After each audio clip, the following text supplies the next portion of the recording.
മാത്യൂസ്, എന്തൊക്കെയാണ് വിശേഷങ്ങൾ? യാത്രയൊക്കെ സുഖമായിരുന്നു അല്ലേ? സുഖമായിരുന്നു സ്റ്റീവ്. നിങ്ങൾ വരുന്നതിനകത്ത് ഞാൻ ഇവിടെ തന്നെ നിൽപ്പുണ്ടായിരുന്നു. എനിക്ക് രാവിലെ ഓഫീസിൽ പോകണ സമയമായി. ഇവിടെ നേരത്തെ യാത്രയുടെ ഓഫീസിലേക്ക്. ഓ ഇല്ല, വളരെ അടുത്താണ്. നിങ്ങൾ ഇവിടെ ഉള്ളതാണ് ഞങ്ങളുടെ ഒരു ആശ്വാസം. പപ്പയും മമ്മി നാട്ടിൽ നിന്ന് വന്നിട്ട് ഇവിടെ എന്റെ കൂടെ തന്നെ ഉണ്ട്. ഓ മാത്യൂസ്, നീ ഒന്ന് വലുതായി പോയല്ലോ. നിങ്ങൾ വർത്താനൊക്കെ പറഞ്ഞിരിക്കും. എനിക്ക് ഓഫീസിൽ പോകാൻ സമയമായി. ഞാൻ റെഡിയാകട്ടെ. മാത്യൂസ്, നിങ്ങൾ ഇന്ന് ഇവിടെ നിൽക്ക്. നാളത്തെ തിരുപ്പിറവയൊക്കെ ആഘോഷിച്ചിട്ട് ഇവിടെ കൊണ്ടാക്കാം. ഇന്ന് പോരാനുള്ള തിരക്കിനടിക്ക് ക്രിസ്മസിന്റെ കാര്യം ഞാനൊന്ന് മറന്നു.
എന്നാൽ നമുക്ക് ഭക്ഷണം കഴിക്കാം.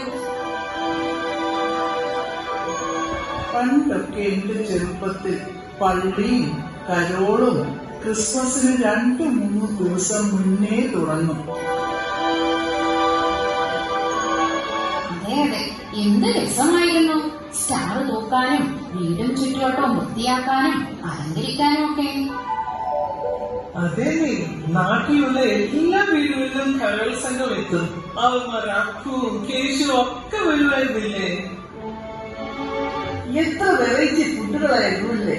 കേക്കും വൈനും എന്ന് വേണ്ട, അതിന്റെ രുചി ഒന്ന് വേറെ തന്നെ. അന്നൊക്കെ ക്രിസ്തുമസിന് വീട്ടിൽ നിൽക്കുന്ന പൂവനെ വെട്ടി വറത്തരച്ച് മൺചട്ടിയിൽ ഒരു കറിവെപ്പുണ്ട്. എന്റെ കുഞ്ഞമ്മയെ വായിൽ വെള്ളം വരുന്നു. അതോ പോത്തിനെ വെട്ടുന്നിടത്ത് പോയി ഇറച്ചി വാങ്ങി തേങ്ങാക്കൊത്തൊക്കെ ഇട്ട് ഒരു ഒലത്തുണ്ട്. എന്തൊരു രുചിയായിരുന്നു അതിന്. ഇന്ന് തേങ്ങ കടിക്കാൻ ആർക്കെങ്കിലും നല്ല പല്ലുണ്ട്? വെളുക്ക ചിരിക്കാനുള്ളതല്ലേ ഉള്ളൂ. അതെ അതെ, ആ വെളുത്ത ചിരി മാത്രമേ ഇന്നുള്ളൂ.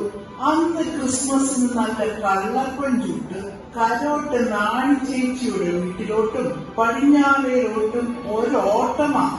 അന്നൊക്കെ അവരുണ്ടാക്കുന്ന അവിയലിന്റെയും തിരുവാതിര പുളിക്കിന്റെയും രുചിയോ കാലം മറന്നു അങ്ങനെ ഒന്ന് കഴിച്ചിട്ട്, എല്ലാം മറന്നൊന്ന് ജീവിച്ചിട്ട് അല്ലേ കുട്ടിയച്ച?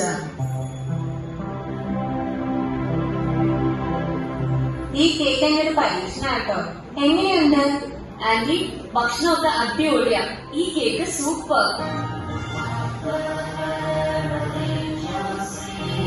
താഴെ ക്രിസ്മസ് പ്രോഗ്രാം നടക്കുന്നുണ്ട്, നമുക്ക് പോയി കണ്ടാലോ?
അന്നൊക്കെ ക്രിസ്മസ് ട്രീയും പുൽക്കൂടും ഒക്കെ ഒരുക്കാൻ അയൽപക്കത്തുള്ളവരൊക്കെ കൂടും. അതോ ഒരാഴ്ച മുമ്പേ തുടങ്ങുമെല്ലാം. ചൂളയുടെ മരമുള്ളിടത്ത് പോയി കമ്പ് വെട്ടി, പാടത്ത് പോയി ചേറും വാരി ഞാറും പച്ചപ്പുല്ലും പറിച്ച് കച്ചി വാരി കൊണ്ടുവന്ന് എന്തായിരുന്നു അന്നത്തെ ഒരു സന്തോഷം.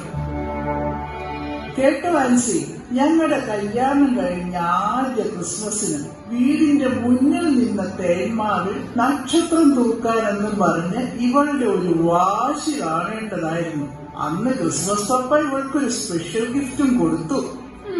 അന്ന് അമ്മായിയമ്മയുടെ കുറെ വഴക്കും ഞാൻ കേട്ടു. ഇതൊക്കെയാണല്ലോ ആ സമയത്തുള്ള ഒരു സന്തോഷം. മുല്ലവള്ളിയും തേന്മാവും പോലെ മധുരമുള്ള ഒരു കാലം അല്ലേ കുഞ്ഞമ്മ ചേച്ചി? എന്ത് രസമായിരുന്നു അന്നൊക്കെ, കേട്ടിട്ട് കൊതിയാവുന്നു. ഉച്ചയാവുമ്പോഴേക്കും വർക്കിച്ചാനും ബേബി കൊച്ചമ്മയും എത്തും. എല്ലാരും കൂടുന്ന ആ സുദിനം. സന്തോഷങ്ങളൊക്കെ അയവർക്കി പാപ്പ കരഞ്ഞുപോയോ?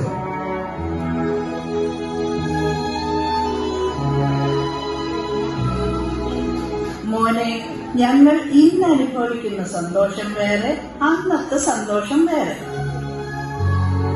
അന്ന് കൂട്ടുകുടുംബമായിരുന്നു. ഒരു വീട്ടിൽ തന്നെ എത്ര കുട്ടികളായിരുന്നു, എന്തൊരരങ്ങായിരുന്നു. ക്രിസ്മസിനും പെരുന്നാളിനും ഒക്കെ. ഇന്ന് കുട്ടികളാരും നാട്ടിൽ നിൽക്കുന്നില്ല. അവർക്കൊക്കെ ഇംഗ്ലണ്ടും കാനഡയും മതി. ഇങ്ങനെ പോയാൽ കേരളത്തിന് വാർദ്ധക്യം പിടിക്കാം. അധിക കാലം വേണ്ട. അതുമല്ല, ഇപ്പോഴത്തെ കുട്ടികൾക്ക് കല്യാണവും വേണ്ട, പ്രസവവും വേണ്ട, വല്ലാത്തൊരു കാലം തന്നെ. ഇവളുടെ പഠനമൊക്കെ കഴിഞ്ഞാൽ ഉടനെ തന്നെ നാട്ടിൽ കൊള്ളാവുന്ന ഒരുവനെ കൊണ്ട് കെട്ടിക്കണമെന്നാണ് ഞങ്ങളുടെ വിചാരം. ഞാൻ വരുമ്പോഴേക്കും പപ്പ നോക്കി വെച്ചോ. അമ്പടി പെണ്ണിന്റെ ഒരു പൂതി. നല്ലൊരു ദിവസമായിട്ട് ആ പഴയ കാലങ്ങൾ ഓർത്ത് നമുക്കൊന്ന് സന്തോഷിക്കാൻ കഴിഞ്ഞു. അല്ലേ കുര്യേച്ചായ? എന്ത് നല്ല ഓർമ്മകൾ! ഇതാണ് ക്രിസ്മസ് ഓർമ്മയും സ്നേഹവും. മനസ്സ് നിറഞ്ഞൊരു ക്രിസ്മസ് അല്ലേ മക്കളെ? എവിടെയായിരുന്നാലും കർത്താവ് നമുക്ക് കാട്ടിത്തന്ന സത്യത്തിന്റെയും നീതിയുടെയും പാത അത് തെളിച്ചങ്ങ് പോകുക. മോളെ, ഞാൻ ഈ നാട്ടിൽ നിന്നെ ആക്കിയിട്ട് അവർ മടങ്ങും. ഇനി നിന്റെ മുന്നോട്ടുള്ള ജീവിതത്തിൽ പല പ്രതിസന്ധികളെയും നീ തരണം ചെയ്യേണ്ടി വരും. അപ്പോഴെല്ലാം അദൃശ്യനായി നിൽക്കുന്ന കർത്താവിന്റെ കരങ്ങൾ നിനക്ക് താങ്ങായിരിക്കും. മോളെ, പ്രാർത്ഥന ഒരിക്കലും മുടക്കരുത്. എപ്പോഴും സന്തോഷവും സമാധാനവും നിറയട്ടെ. അതെ അതെ. അത്യുന്നതങ്ങളിൽ ദൈവത്തിന് മഹത്വം, ഭൂമിയിൽ സന്മനസ്സുള്ളവർക്ക് സമാധാനം. ലോകം മുഴുവനും നന്മകളാൽ നിറയട്ടെ.